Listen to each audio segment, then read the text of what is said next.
All right, welcome back to Tea Take. And it's another wonderful day, like I said. And it's really exciting to come out to TAPPSCON 23.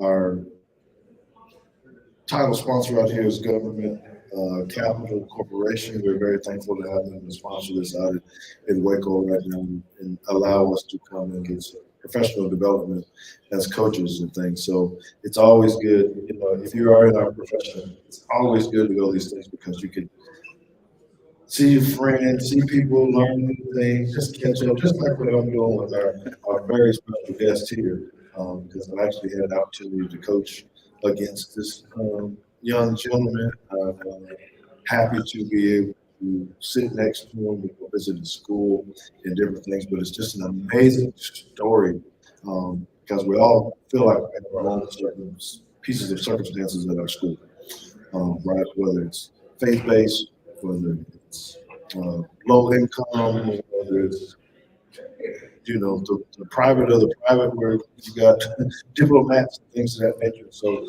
we all have different aspects, and I think what our guest here has, his name is Henry Thomas, where he has to work, and I want to make sure he talks about this because it is very, when you talk about why you want to coach and what you're really in it for, this is the epitome of it in my mind.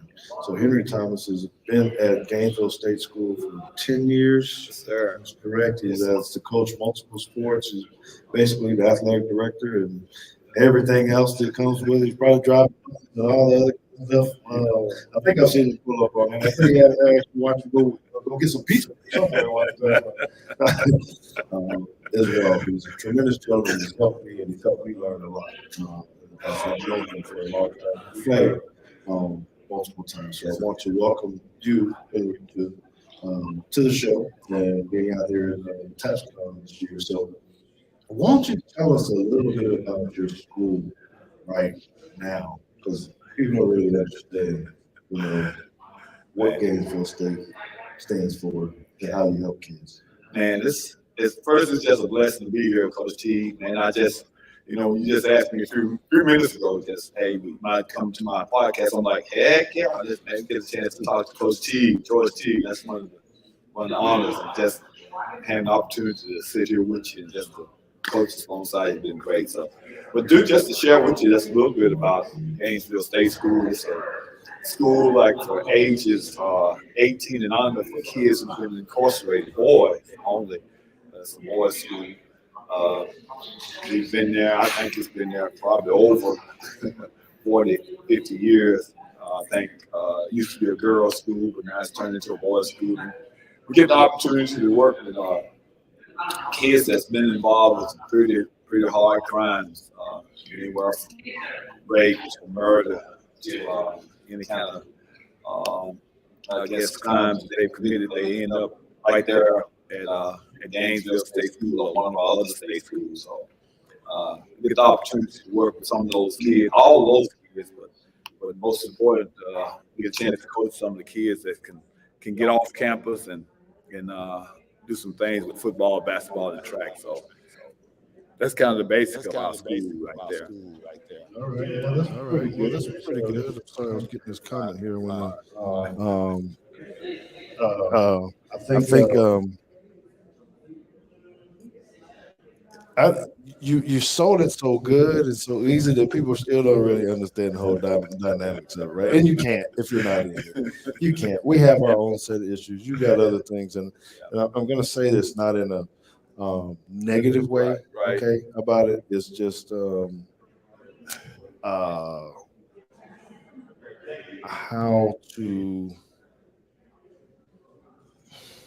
how you have to deal with other things that we don't have to deal with. For instance, when I was at Carrollton Christian Academy and we were playing you guys, and I remember you, or not you, but someone had to come to our school to kind of look at the lay of the land a little bit.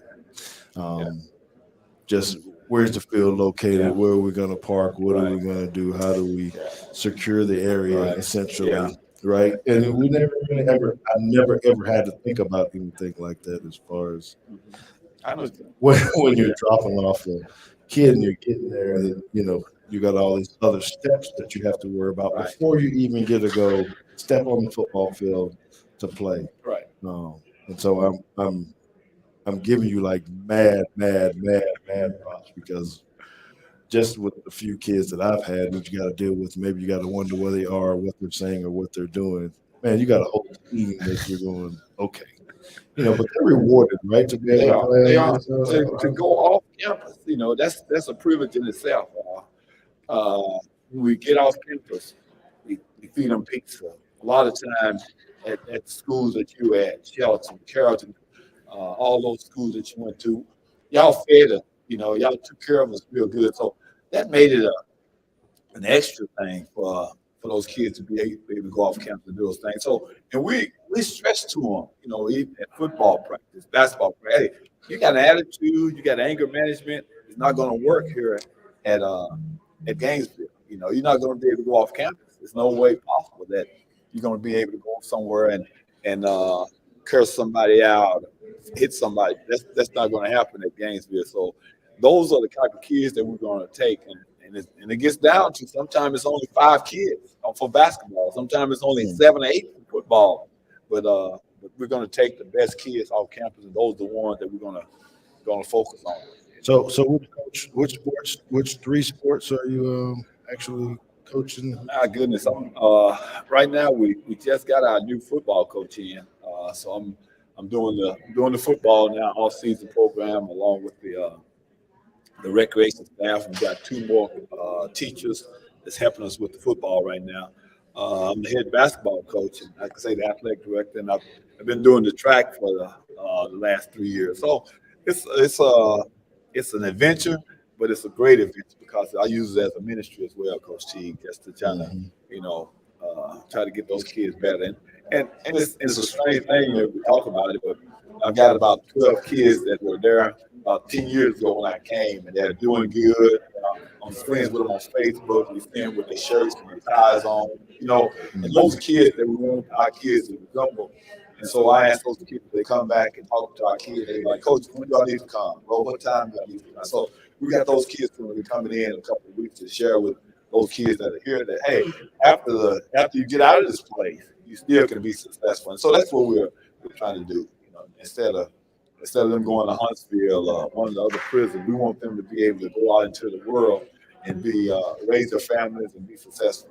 All right. So saying that, do you have what do you got that's going to touch our hearts with that? Some story. I know maybe you don't need to say a name or anything of that situation, but do you have a good piece that you can say, man, I watched this kid do this and walk out of here changed? We probably got a lot. Oh my goodness, man! I tell you, I've been doing this stuff since '82 in the public school, and I still talk to my my first quarterback from 1982. He's a grandpa now, but I'm still in contact with him.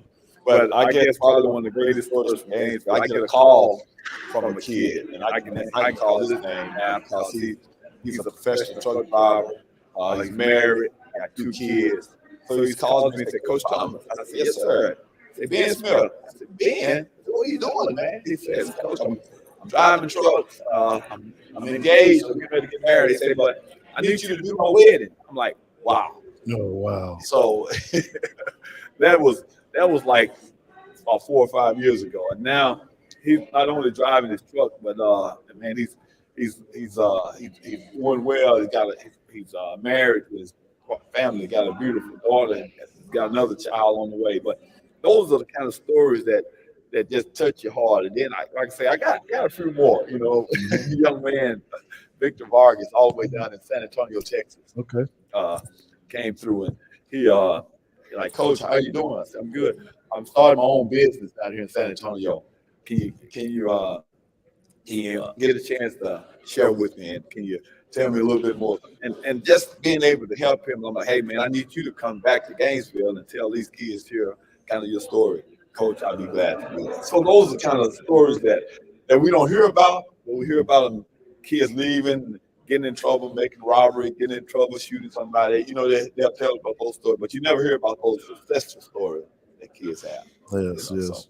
Well, big shout out to Ben Smith and Victor Vargas for doing some amazing things. Yes, sir. Yes, sir. And I know that they will appreciate that hearing that from Coach, Yes, sir. because just when we as adults talk about overcoming adversity and doing different things, just try to put yourself in these guys' That's it. shoes. That's it. For a little bit and really trying to grind their way out of it as young adults. That may have run into some unfortunate situations when they were young, and now they had to, try to build their way out of it. So Coach does a really good job. And with that, I do have to say this, because I know you get to talk to us, right? You get to see us be around it. You don't. I don't know if you've really thought about how we sit on the other side when we get ready to try to prepare for you and trying to coach. Because think about how hard it is for Coach Thomas to, what if he doesn't know what his roster's going to look like maybe from week to week. And then, he's having to try to put an offense or a defense together that is simple enough, I can put it that way, where he's trying to at least allow them to put out a good product on the field because he's playing against, the normal schools or whatever. They get to practice and be in the weight room all the time and do all this. And so he's trying to do all this. And I can remember, and I kind of joked about this one year. I can't even remember which year it was, but we knew he was going to be coming up and watch a film. And we were like, you know what? He's going to send one film, and the film we're going to get, he might have a different player. So we kind of look at one position or something to try to figure out who we can key in on or whatever. And man, I'll tell you what, one time we ended up with some stud quarterback that came through and was like, good Lord, look at this. He done found him a quarterback, man, and he was running all over the place. When you find your dual threat kind of guy right there, man, he was just giving us fits. It's like, man, we can't tackle this dude. But those are fun times. It does make it hard to prepare. Most people have good hearts and understand that, hey, most of the time they're probably gonna outmatch you just because of some of the other stuff. And so it's always pretty cool when you get to see opponents who play you or your basketball teams and understanding all the dynamic, and there's a good time for sports to pull together and play. Okay, so why don't let's backtrack a little bit because we're talking about Gainesville State, but you've been coaching a long time. So how did you get into coaching? And, maybe we can lead into how you ended up at Gainesville State. But, growing up, what happened? You want to be a coach or was it something else? I don't think I really wanted to be a coach growing up, but, when I grew up in the 70s, we didn't have a lot of places to go. We didn't have the YMCA, those kids that go to YMCA. Everywhere we go, we had like 4 different sides of town, African American kids, and telephones with, we kind of knew everybody's number. So what we did was I gathered up about 10, 12 kids during the football season, and we go from each part of the town to play each section of our football team, and not knowing that was kind of what I was going to be doing for the rest of my life. But that was like at an early age, like 9 or 10 years old, I was doing this, and we go and I say, hey, y'all play those guys, we'll play those, not knowing we were playing tournaments. We'll see y'all Monday evening, we'll be over there Tuesday, that's for.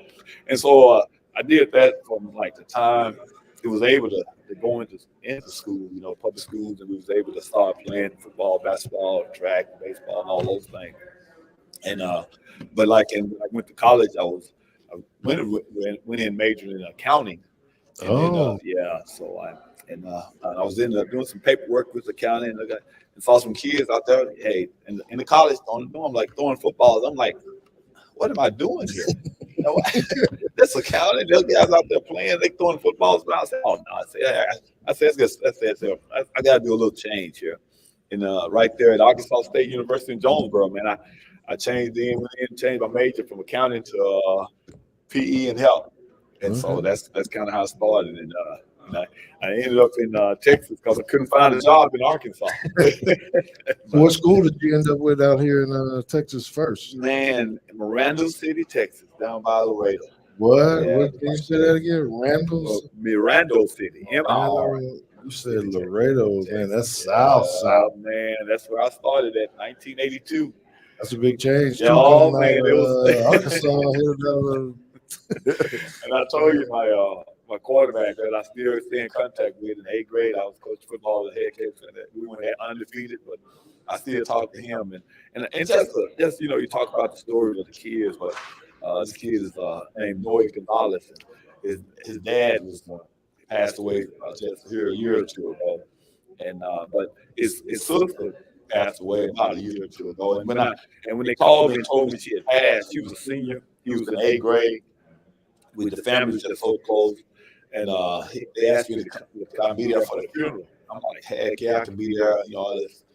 This family was so close to me. So I kind of went to the funeral, and when I got there, I was kind of sitting in the back, and they said, "Oh, Coach, we need you to sit with the family."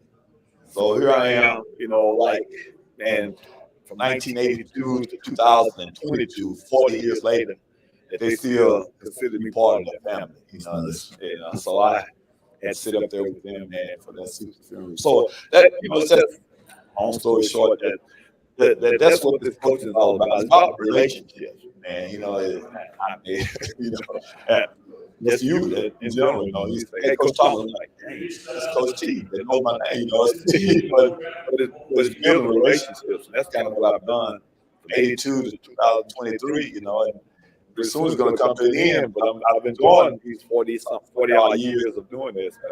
But I went from Miranda City to a little small bigger school called Gainesville State, Texas, and I stayed there for 3 years. Had the opportunity to coach football, baseball, basketball, coached a little track there. And then in 1987, I went to a little town called Calvert, Texas, and that's why I stayed there from 87 to 2001. That's kind of where I met a lot of coaches and, got in the ranks of football, basketball, and track. And had a little success there, winning a few regional titles and playing in the state tournament twice there in 93 and 95. So that's why you went to Gainesville too, because you keep jumping around from these little cities. I mean, you're close to the Metroplex. You ain't there, but you want to be out on the back barbecuing and having your little thing. That's what it is. That's it, Coach. You try to sit back on the big yard and the right lawnmower. I see how you is. I know what you're doing. You know how to make some good barbecue sauce, or you? No. I think my brother's good at that, though. He was good at that. Well, what's your deal? What is it? You like to cook? You like to? Between the pastoring and coaching, that's kind of what I do, Coach. I don't do my. I got grandsons now that do a lot of that cooking stuff. They like that cooking stuff. Yeah, I know. Henry trying to play. I know he's passing all that, but that don't mean he can't throw that little white towel over his shoulder. Hands be all greasy, playing some blues or something. You know what I'm saying? I know what he's doing. I like to get out there every now and then. I do though. I know, because you at least boiling some fish or something. You might not be able to grill. I know hamburgers on. Okay, well, listen. Any advice you can give to a young coach that might be listening to what is inspiring? I know we have some people. There's a lot of football fans that listen to the show, fans, those that coach or whatnot. How do they be? There's a couple things you need to get them to say. All right, to be a successful coach, you need to make sure you do these two things. If I was talking to a younger coaches, a lot of the coaches they want to jump to the high school level. Man, I want to be a high school coach. I want to be a head football coach. I want to be a head basketball coach right now. I want that head track job. I want that head baseball. Start at the middle school. Start at coaching each sport, football, basketball, track.